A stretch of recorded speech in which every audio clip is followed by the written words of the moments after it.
1. The nature of consciousness. Let's begin with the idea of consciousness itself. It's a concept that often surfaces when we consider what it means to be aware, to experience. What is this inner subjective world? In simple terms, consciousness refers to our awareness of ourselves and the world around us. It's like the light being turned on inside, allowing us to perceive, feel, and think. Think about how this manifests. That feeling of being you. It's interesting to ponder its origins. Is it purely a product of the brain's complex wiring, or something more? Some philosophies see it as fundamental to the universe, others as an emergent property. There isn't always a single answer. Sometimes the beauty lies in the question itself, the gentle turning over of the idea in the mind. Consider the subtle ways your own consciousness shifts from focused attention to daydreaming to the edge of sleep. It doesn't need to be dramatic. Often it's a quiet undercurrent, shaping everything we experience, almost unnoticed, like the air we breathe, always present, just an idea, floating gently. Now, let's softly turn our attention to another facet. Point 2. The problem of other minds. Our second point of reflection is the problem of other minds. This is something that often intertwines with consciousness. It invites us to think about how we know that other people have minds like our own. Essentially, the problem of other minds can be understood as the challenge of verifying subjective experience in anyone other than oneself. Imagine looking at someone. You see their actions, hear their words, but can you truly know they feel happiness or sadness the way you do? Why might this question arise? Perhaps it serves to remind us of the inherent separateness and yet the deep connection we seek with others. Or maybe it highlights the limits of our knowledge. Reflect on a time you tried to truly understand someone else's perspective. We rely on empathy, on shared behaviors, on language, but absolute certainty remains elusive.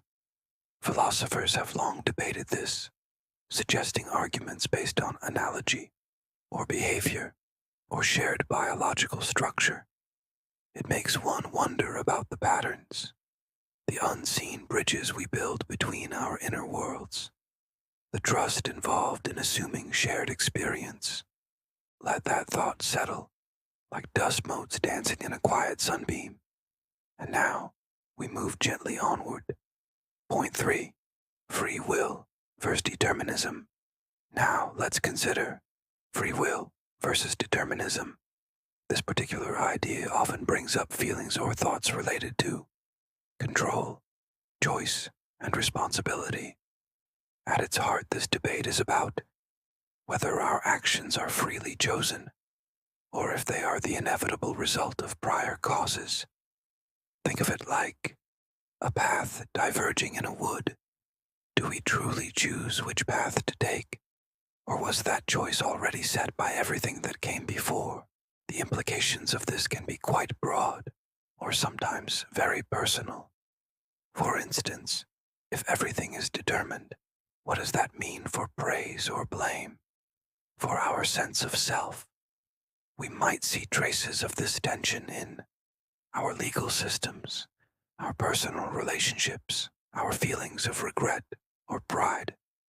It raises questions about the very nature of cause and effect. There's a certain quiet complexity to how this plays out. Some try to find a middle ground, compatibilism, suggesting free will can coexist with determinism. It challenges our assumptions sometimes, or confirms things we felt intuitively. It's a reminder of the intricate tapestry of human agency and the universe's unfolding. Allow your mind to just hold this idea gently. examining its different facets, without judgment, without effort, just observing, noticing. And as that thought softens, let's drift towards our next point. Point 4. The meaning of life. Our fourth contemplation touches upon the meaning of life, a question perhaps as old as thought itself, prompting us to wonder about purpose, value, existence. Simply put, this question asks, why are we here? What is the point of it all? Is there an inherent meaning, or is it something we create? Exploring this can lead down many paths. Some find meaning in religion or spirituality, a connection to something greater. Others find it in relationships, love, community. Still others find purpose through creativity, contribution, learning, or simply experiencing the richness of being alive. Perhaps meaning isn't a single grand thing, but found in small moments, in kindness, in beauty, in overcoming challenges. Consider the different ways people throughout history and across cultures have sought and found meaning. It's a deeply personal quest, often evolving throughout our lives. The lack of a universal answer doesn't necessarily mean the question is futile. Maybe the search itself provides a form of meaning, a way of engaging deeply with our own existence, a profound thought, held lightly, letting it resonate softly, before we move to the next. Point 5. What is reality? Let's gently explore the question. What is reality? It seems simple at first. Reality is just everything around us. But philosophy invites a deeper look. Is reality only what we can perceive with our senses? Or does it include the things unseen, like thoughts, emotions, mathematical truths? Is there an objective reality independent of our minds? Or is reality shaped by our perception?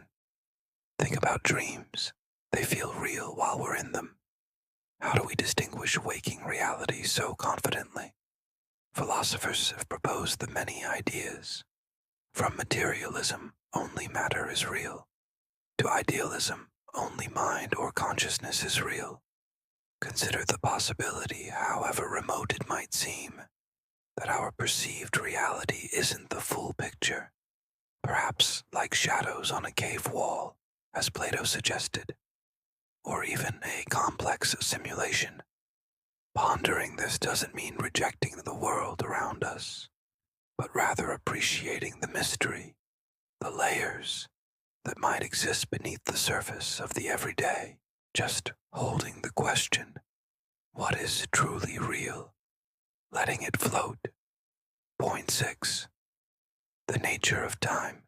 Now, let's turn our thoughts to time.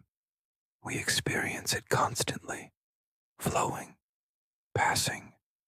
But what is it? Is time a fundamental dimension of the universe, like space? Or is it a product of our consciousness, a way we order events? Does time flow? Or are all moments, past, present, future, equally real, and we just experience them sequentially? The block universe idea. Think about how we perceive time. Sometimes it crawls, sometimes it flies. Does this reflect something about time itself, or just our perception? Consider the concepts of beginning and end. Did time have a start? Will it have an end? The physics of time can be quite different from our everyday experience, involving relativity and the possibility of time dilation. Reflecting on time can remind us of impermanence, change, and the preciousness of the present moment, the only moment we ever truly inhabit, a gentle contemplation of time's flow or stillness. Point 7. Personal identity. Over time, connected to time, is the question of personal identity. What makes you you? the same person today as you were yesterday or 10 years ago? Is it your body? But our cells constantly change. Is it your memories? But memories can fade or even be false. Is it your consciousness? But consciousness is interrupted by sleep and can alter. Think about gradual change versus sudden change. If someone changed dramatically due to injury or illness, are they still the same person? Philosophers explore ideas like psychological continuity, overlapping chains of memory and personality, or physical continuity, the persistence of the body or brain. It's a puzzle about what constitutes the core of our being, the thread that connects our past, present, and future selves. Considering this might lead to a sense of fluidity, that self is perhaps less fixed and more of a continuous process, an ongoing story we tell ourselves, pondering the thread of self, weaving through time. Point 8. The experience of color, qualia. Let's think now about the experience of color, specifically the redness of red or the blueness of blue. These subjective qualities of experience are sometimes called qualia. Qualia are those intrinsic, non-physical feelings or sensations.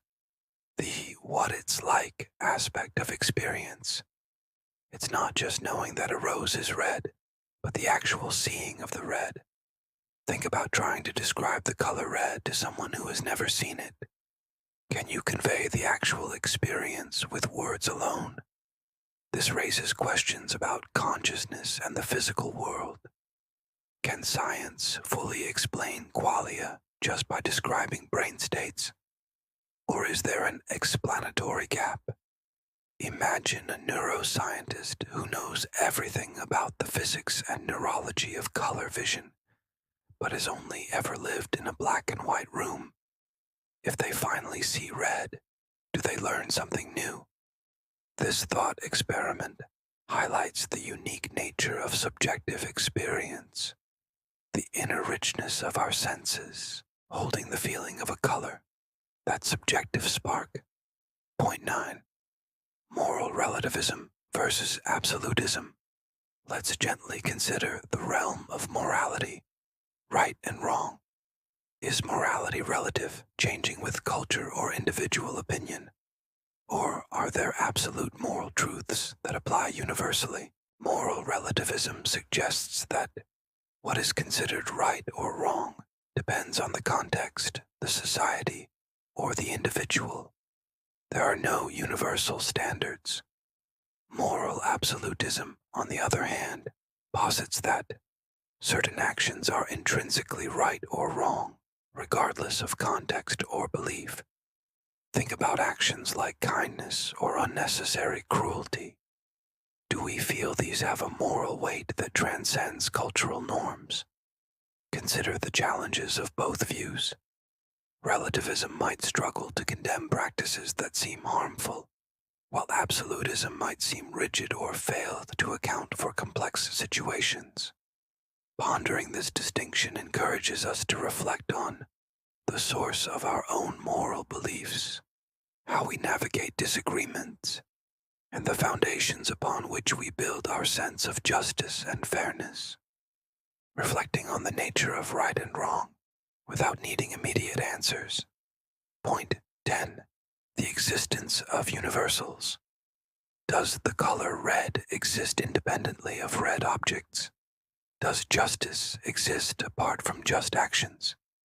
This is the question of universals.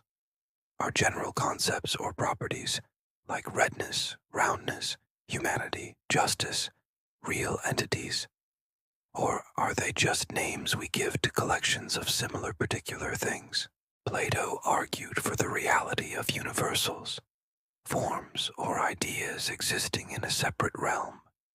Others, known as nominalists, argue that only particular things exist and universals are just convenient labels. Think about mathematics. Does the number 2 exist somewhere? Or is it just a concept we use to describe pairs of things? Consider the implications. If universals are real, how do we access them? If they aren't, how do we explain the shared properties and patterns we observe in the world? It's a deep question about the structure of reality and the nature of our concepts, how our language connects to the world, pondering abstract concepts and their place in reality. Point 11. The nature of truth. What does it mean for a statement to be true? Is truth correspondence to reality? Does a statement become true if it accurately describes how things are? This is the correspondence theory. But there are other ideas. The coherence theory suggests that truth is a property of a consistent system of beliefs. A statement is true if it fits logically with other beliefs we hold. The pragmatic theory proposes that truth is what works, what is useful, or what has positive practical consequences. Think about different kinds of statements: scientific claims, mathematical proofs, historical accounts, personal beliefs. Does the same definition of truth apply to all of them? Consider the challenges. How do we perfectly verify correspondence? How do we ensure our coherent system isn't just a well-constructed fiction? How do we define what works? Reflecting on truth encourages humility about our knowledge and careful consideration of how we justify our beliefs, gently holding the concept of truth, its different facets. Point 12. The problem of induction. How can we justify reasoning from past observations to future predictions? This is the problem of induction. We see the sun rise every day, so we assume it will rise tomorrow. But is this assumption logically certain? David Hume famously questioned this. He pointed out that our belief in induction relies on the assumption that the future will resemble the past. But how do we justify that assumption? We can only do so by appealing to past experience, which uses induction itself. It seems like circular reasoning. Think about scientific laws. They are based on repeated observations, assuming those patterns will continue. While induction is incredibly useful and seemingly reliable in practice, its ultimate logical foundation remains a philosophical puzzle. Considering this doesn't mean abandoning science or everyday predictions, but it invites a reflection on the limits of certainty, the nature of evidence, and the assumptions underlying our knowledge of the world. Pondering the leap from past to future, the basis of prediction. Point 13. The mind-body problem. How does the non-physical mind relate to the physical body and brain? This is the classic mind-body problem. Are mind and body two distinct substances, dualism, or are they fundamentally one, monism? If they are distinct, how do they interact? How can an immaterial thought cause a physical action, like raising your hand? If they are one, is everything ultimately physical, physicalism, materialism, with mind being a product of the brain? Or is everything ultimately mental, idealism? Think about feelings like pain or joy. They seem subjective and mental, yet they are clearly linked to physical states in the body and brain. Consider phenomena like phantom limbs or the effects of brain injury on personality. These highlight the intricate connection and the enduring mystery of how subjective experience arises from physical matter. It's a central question in understanding ourselves, bridging the gap between our inner world and the outer physical reality, reflecting on the connection between thought and flesh, mind and brain. Point 14. Artificial intelligence and consciousness. Could a machine a sufficiently advanced artificial intelligence ever truly be conscious? Would it just simulate understanding and feeling, or could it possess genuine subjective experience? This question pushes the boundaries of our understanding of consciousness and mind. If consciousness arises from complex information processing, perhaps a complex enough AI could achieve it. But if consciousness requires specific biological properties, maybe not. Think about the criteria we might use. Does it claim to be conscious? Does it exhibit complex, flexible behavior? Does it show signs of creativity or emotion? Could we ever truly know if its inner state matches ours, connecting back to the problem of other minds? Pondering AI consciousness forces us to clarify what we think consciousness is, what its necessary conditions might be, and what it truly means to be a thinking, feeling being, imagining minds made of silicon, and the questions they raise. Point 15. The nature of beauty. Is beauty objective, residing in the object itself, or is it subjective, existing only in the eye of the beholder? What makes something beautiful? A sunset, a piece of music, a mathematical equation, a kind action. Some argue for objective standards of beauty, based on symmetry, harmony, proportion, or perhaps evolutionary fitness signals. Others insist that beauty is entirely dependent on individual taste, cultural conditioning, and personal associations. Think about things you find beautiful. Do others always agree? Can something be technically perfect, but not beautiful?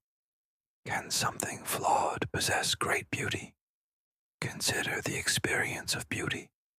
It often feels profound, moving, stopping us in our tracks.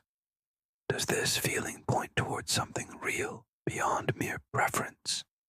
Reflecting on beauty invites us to consider our aesthetic judgments, the role of art and nature in our lives, and the connection between perception, emotion, and value, letting the feeling of beauty wash over the mind.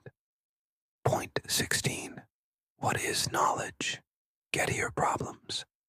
Traditionally, knowledge was often defined as justified true belief.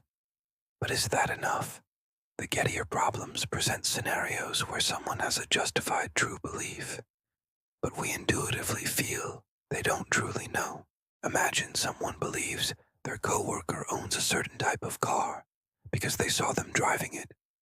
This belief is justified, and let's say, unknown to them, the coworker does own that type of car, but the one they saw them driving was a rental. Their belief is true and justified, but was it based on the right reasons? It seems like luck played too much a role. These thought experiments challenge us to refine our understanding of knowledge. What else is needed besides justification and truth? Perhaps the justification must be connected to the truth in the right way, avoiding accidental correctness. Pondering this encourages a deeper look at how we form beliefs, the reliability of our reasoning, and what it truly means to know something rather than just guess correctly. Considering the difference between luck and knowledge. Point 17. The ethics of eating animals. Is it morally permissible to raise and kill animals for food when plant-based alternatives are available? This question delves into animal consciousness, suffering, and moral status. Arguments against eating animals often focus on their capacity to feel pain and experience suffering, suggesting their interests should be considered. They might point to the environmental impact or health aspects as secondary concerns. Arguments in favor might appeal to tradition, natural hierarchies, circle of life, nutritional necessity, though often debated, or perhaps argue that farm animals wouldn't exist at all otherwise. Think about the different ways societies view animals as companions, resources, sacred beings. Consider the conditions under which animals are raised. Does humane treatment make a moral difference? Reflecting on this issue prompts consideration of our responsibilities towards other sentient beings, the consistency of our moral principles, and the choices we make that impact other lives. A gentle reflection on our relationship with the animal world. Point 18. The paradox of tolerance. Should a tolerant society tolerate intolerance? If a society values tolerance as a core principle, how should it deal with groups or ideas that actively seek to undermine tolerance itself? Philosopher Karl Popper highlighted this paradox. He argued that unlimited tolerance must lead to the disappearance of tolerance. If we extend tolerance to those who are fundamentally intolerant, the tolerant ones may eventually be destroyed, and tolerance with them. This suggests that in order to maintain a tolerant society, the society may need to be intolerant of intolerance. Think about the practical challenges. Where do we draw the line? Who decides what constitutes unacceptable intolerance? How can this be done without suppressing legitimate dissent or free speech? It's a difficult balancing act, requiring careful judgment and ongoing reflection on the foundations and limits of a tolerant society, pondering the boundaries of acceptance and tolerance. Point 19. The simulation hypothesis. Is it possible that our perceived reality is actually an advanced computer simulation?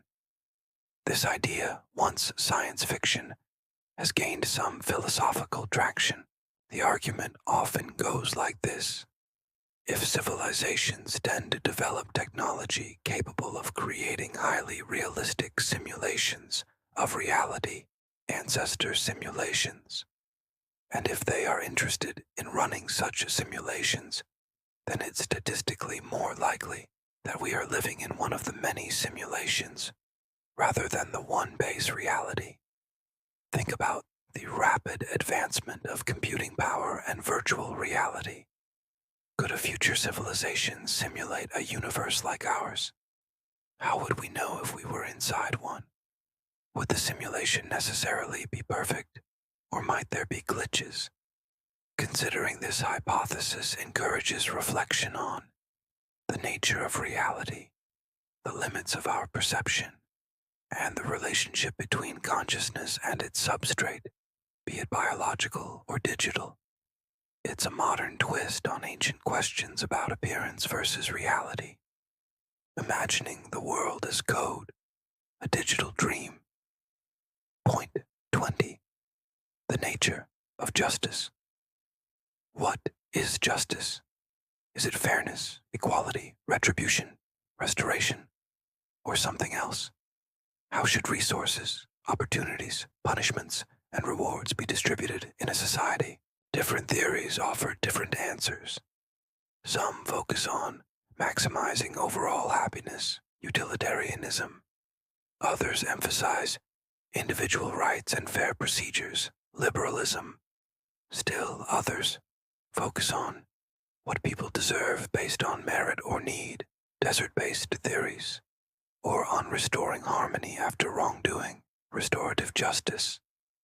Think about real-world examples: progressive taxation, affirmative action, criminal sentencing. Which principles of justice are at play? Consider the potential conflicts between different conceptions of justice: equality versus liberty, individual rights versus the common good.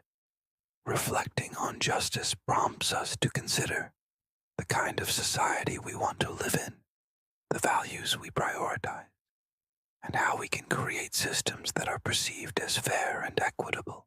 Holding the idea of fairness, its complexity and importance. Point 21. Zeno's paradoxes, movement. How can movement be possible if, to reach any destination, one must first cover half the distance, then half the remaining distance, and so on infinitely? Zeno's paradoxes, like Achilles and the tortoise, challenge our intuitive understanding of space, time, and motion. The paradox suggests that motion involves crossing an infinite number of smaller and smaller distances, which seems logically impossible to complete in a finite time. Think about walking across a room. You must first reach the halfway point, then the three-quarter point, and so on. If space is infinitely divisible, does this mean motion is an illusion? While mathematics, specifically calculus and the concept of limits, offers solutions by showing how an infinite series can sum to a finite value, the paradoxes remain philosophically intriguing. They force us to examine our assumptions about continuity and division, the relationship between mathematical models and physical reality, and the potential mismatch between logic and sensory experience, pondering the illusion, or reality, of movement. Point 22. The Euthyphro dilemma. Is something morally good because the gods, or God, commanded, or do the gods command it because it is already morally good? This ancient dilemma, posed by Plato, questions the relationship between morality and divine authority. If morality depends entirely on divine command, then goodness seems arbitrary. Anything could theoretically be commanded as good. If morality exists independently of divine command, then the gods are not the ultimate source of morality. They are merely recognizing it. Think about the implications for religious ethics.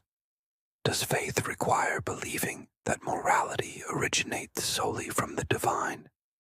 Or can one believe in both a divine being and an independent standard of goodness?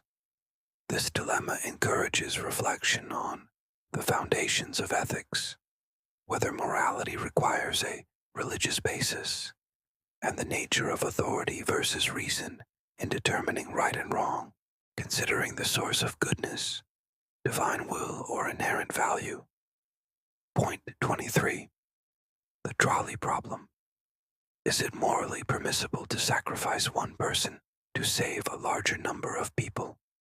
The trolley problem presents variations of a scenario where a runaway trolley threatens lives, and you have the option to intervene, changing who lives and who dies. Imagine a trolley heading towards 5 people tied to the track. You can pull a lever to divert it onto another track where only one person is tied. Do you pull the lever? Now imagine you are on a bridge overlooking the track, and the only way to stop the trolley from hitting the 5 people is to push a large person off the bridge onto the track below. Is this permissible? Many people feel pulling the lever is acceptable, but pushing the person is not, even though the outcome, 1 death saves 5, is the same.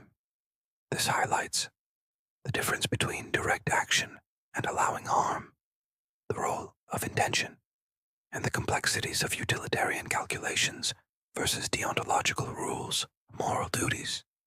It forces us to examine our moral intuitions and the principles behind them, reflecting on difficult choices and the weight of consequences.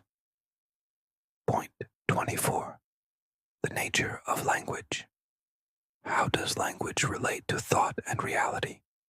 Does language shape our thinking, or merely express it? Is language primarily a tool for communication, or does it structure our very perception of the world? The Sapir-Whorf hypothesis suggests that the language we speak influences how we perceive and understand reality, linguistic relativity.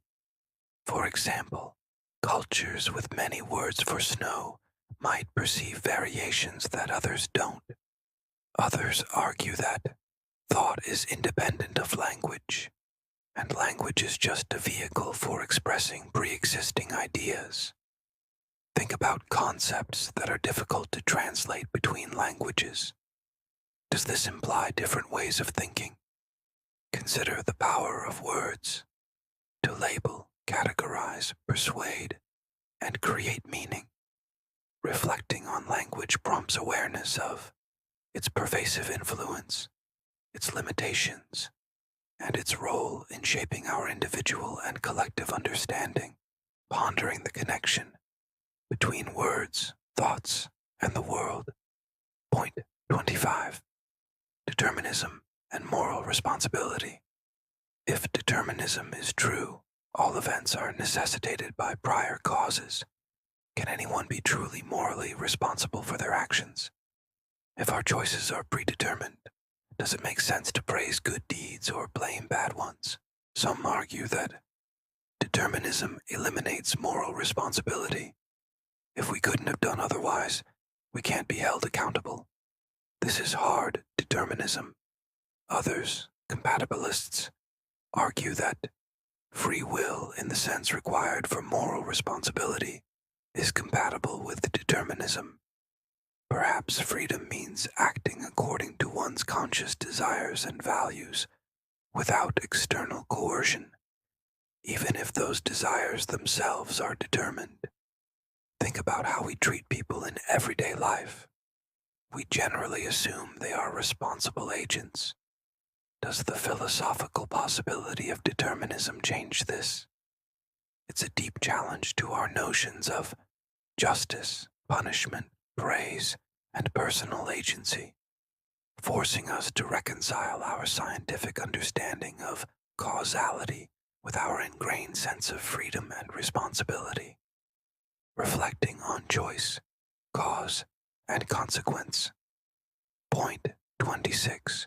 The problem of evil.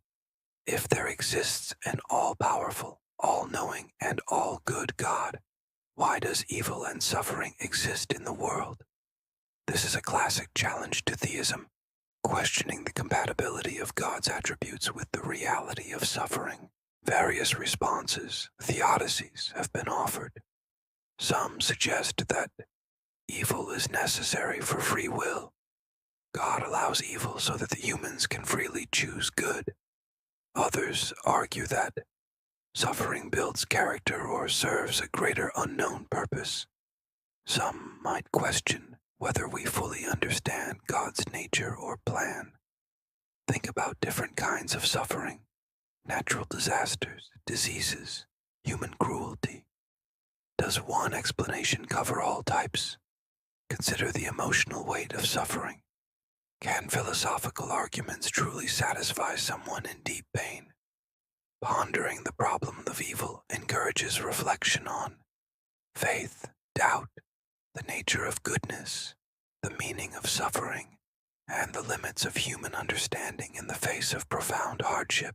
Holding the question of suffering with sensitivity and quiet thought. Point 27. What is art? What defines something as a work of art? Is it the intention of the creator, the judgment of experts, its aesthetic qualities, or something else? Can anything be art? From traditional paintings to conceptual pieces or everyday objects presented in a gallery, like Duchamp's urinal, the definition of art has expanded and been contested throughout history. Some theories focus on representation, art mimics reality. Others on expression, art conveys emotion. Others on form, art is about significant formal qualities. Institutional theories suggest that something becomes art when the art world, critics, curators, artists, deems it so. Think about pieces that challenge your own definition of art. What makes you accept or reject them?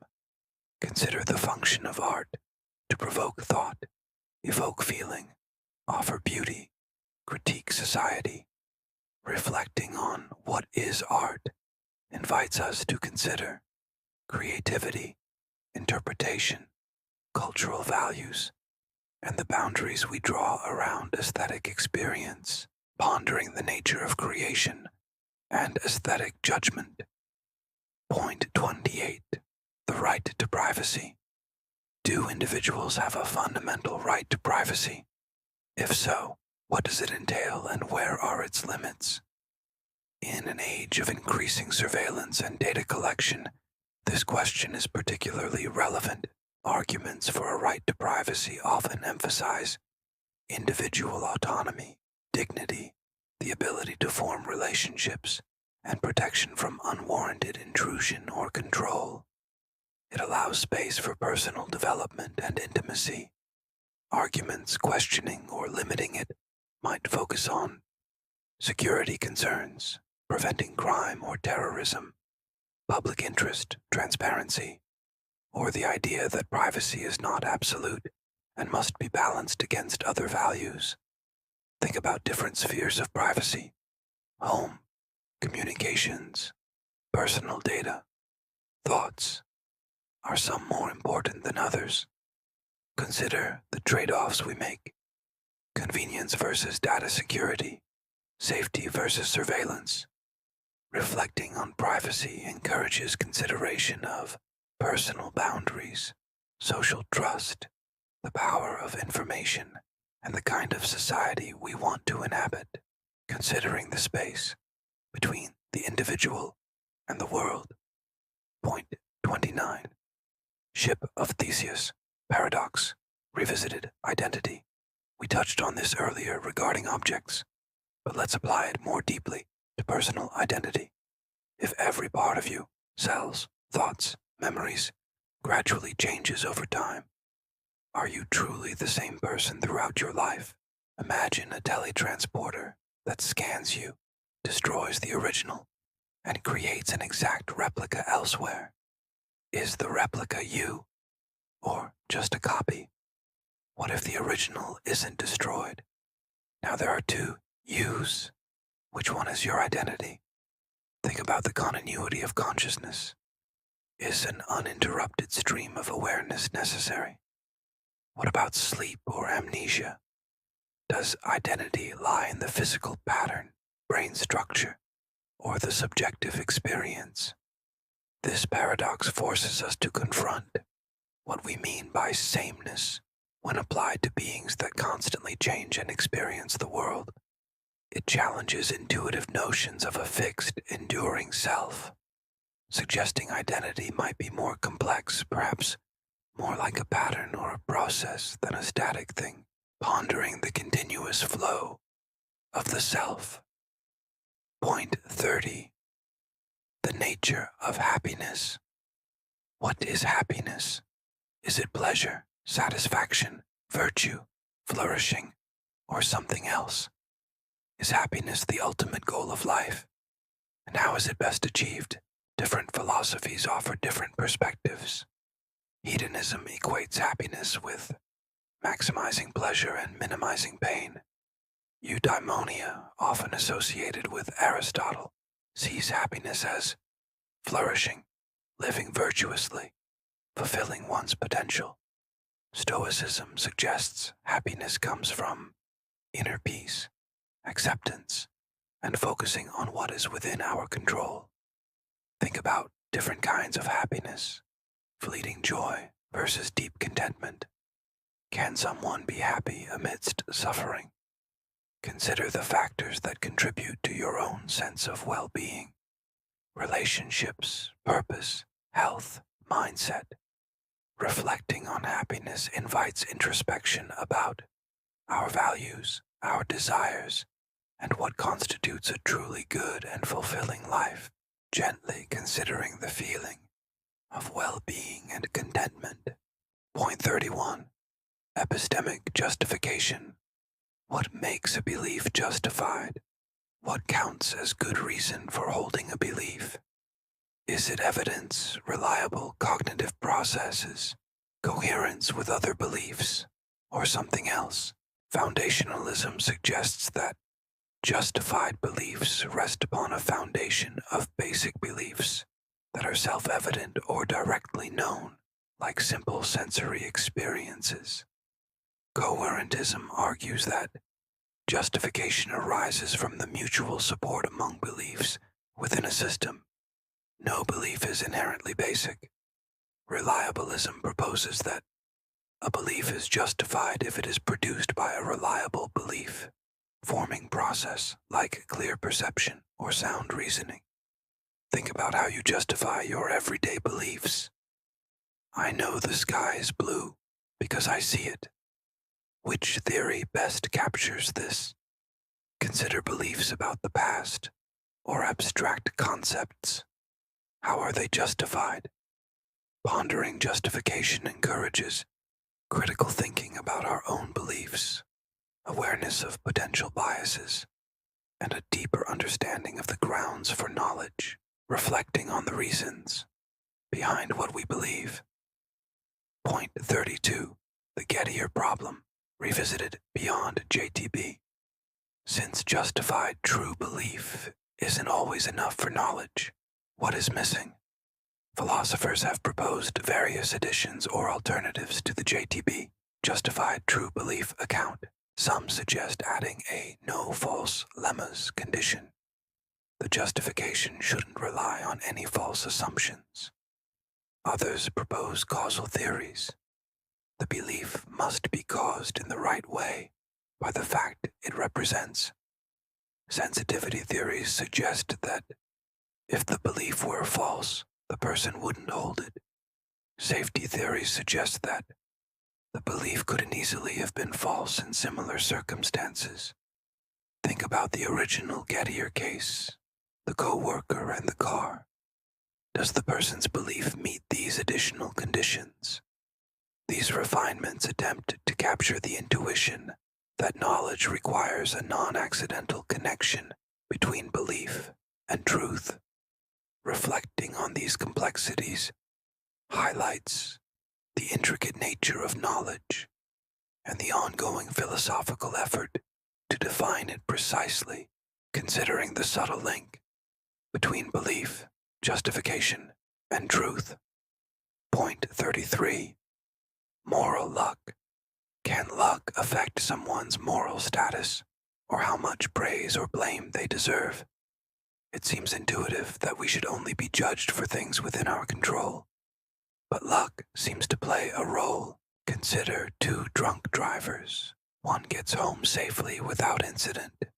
The other, through sheer bad luck, hits a pedestrian. We judge the second driver much more harshly, yet their initial actions and intentions might have been identical. This is resultant luck. There's also circumstantial luck, the situations we find ourselves in. Constitutive luck, our innate character traits. And causal luck, how our actions are determined by prior events linking to free will. Think about how luck has influenced your own life and opportunities. Does the presence of moral luck undermine the fairness of our moral judgments?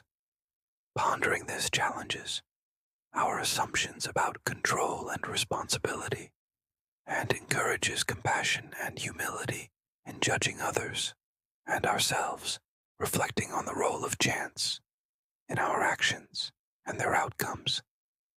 Point 34. The ethics of belief. Do we have ethical responsibilities regarding what we believe? Is it morally wrong to hold certain beliefs, especially without sufficient evidence? Philosopher W.K. Clifford famously argued, "It is wrong always, everywhere, and for anyone, to believe anything upon insufficient evidence." His reasoning was that beliefs influence actions, and holding beliefs irresponsibly can lead to harm. False beliefs can spread and damage society. Others argue that belief is not always voluntary, and perhaps we should focus on epistemic responsibility, intellectual honesty, rather than moral blame. Think about beliefs that underpin prejudice or harmful ideologies. Is there a moral dimension to believing such things, even if one doesn't act on them directly? Consider the importance of critical thinking, open-mindedness, and intellectual humility. Reflecting on the ethics of belief prompts consideration of the connection between thought and action, our duties as knowers, and the social consequences of our belief systems, pondering the responsibility that comes with belief. Point 35. The nature of mathematical objects. Do numbers, sets, and geometric shapes exist independently of our minds, or are they human inventions? This is the core question in the philosophy of mathematics. Platonism holds that mathematical objects are real, abstract entities existing outside of space and time. We discover mathematical truths, not invent them. Formalism suggests that mathematics is the manipulation of symbols according to formal rules, without reference to any external reality. Intuitionism, constructivism argues that mathematical objects are mental constructions. A mathematical object exists only if we can provide a method for constructing it. Think about the unreasonable effectiveness of mathematics in describing the physical world. Does this suggest mathematical reality? Consider a complex proof. Does it uncover something pre-existing or create something new? Reflecting on this invites wonder about the relationship between mind, logic, and the structure of the universe, contemplating the reality or invention of numbers and shapes. Point 36. Paradoxes of self-reference. Liar paradox.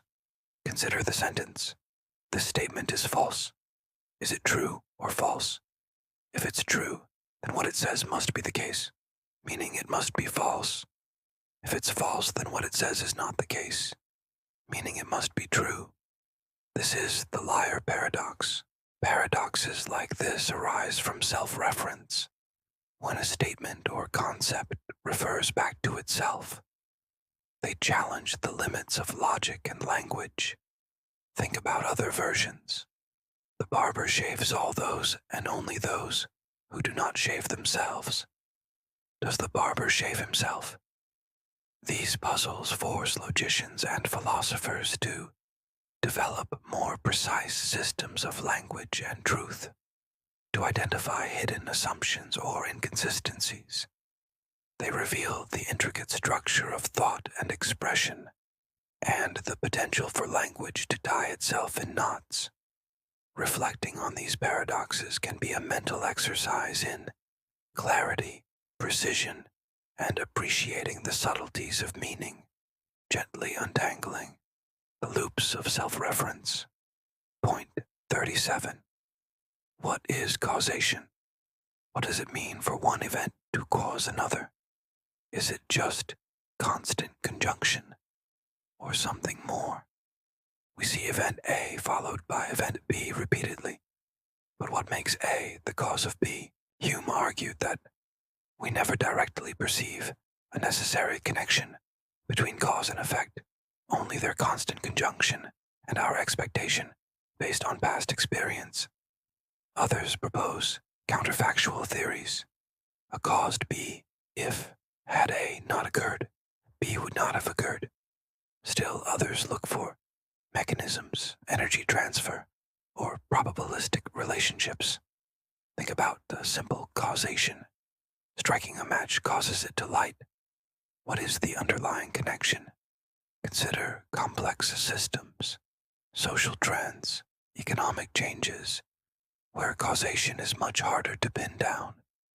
Pondering causation is fundamental to understanding how the world works, making predictions, and assigning responsibility, reflecting on the links that connect events in time.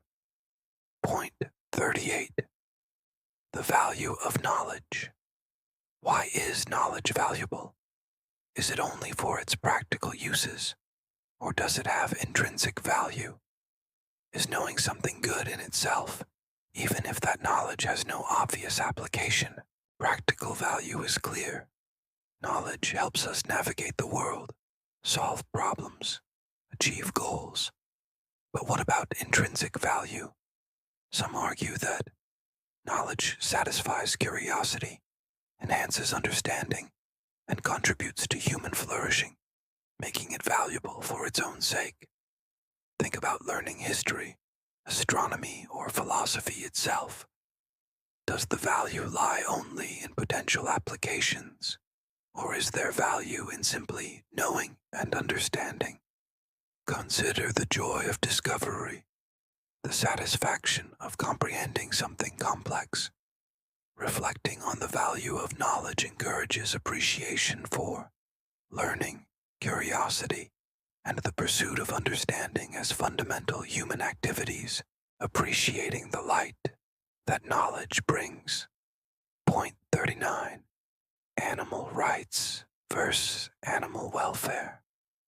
What is the moral difference between advocating for animal rights and animal welfare? While both aim to improve the treatment of animals, they have different philosophical foundations. Animal welfare focuses on minimizing suffering and ensuring humane treatment for animals, often within existing systems of human use, like farming or research. It accepts that humans may use animals, but insists this should be done without unnecessary cruelty.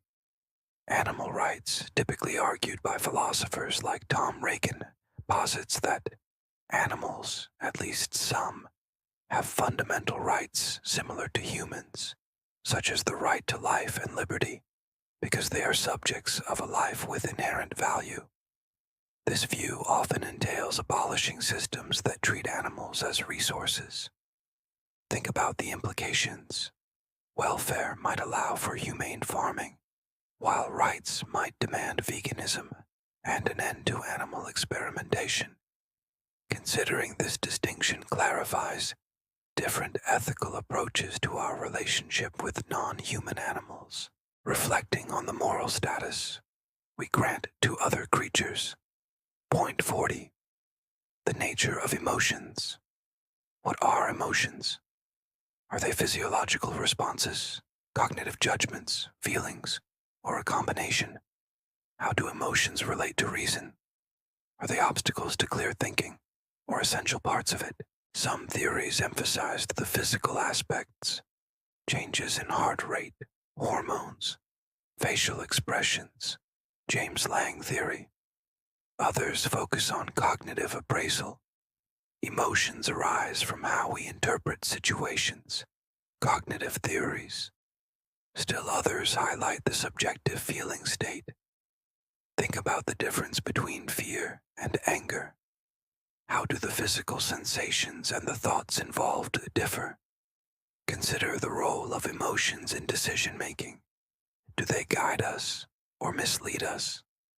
Philosophers like the Stoics sought to minimize emotions' influence, while others see emotions as crucial sources of information and motivation.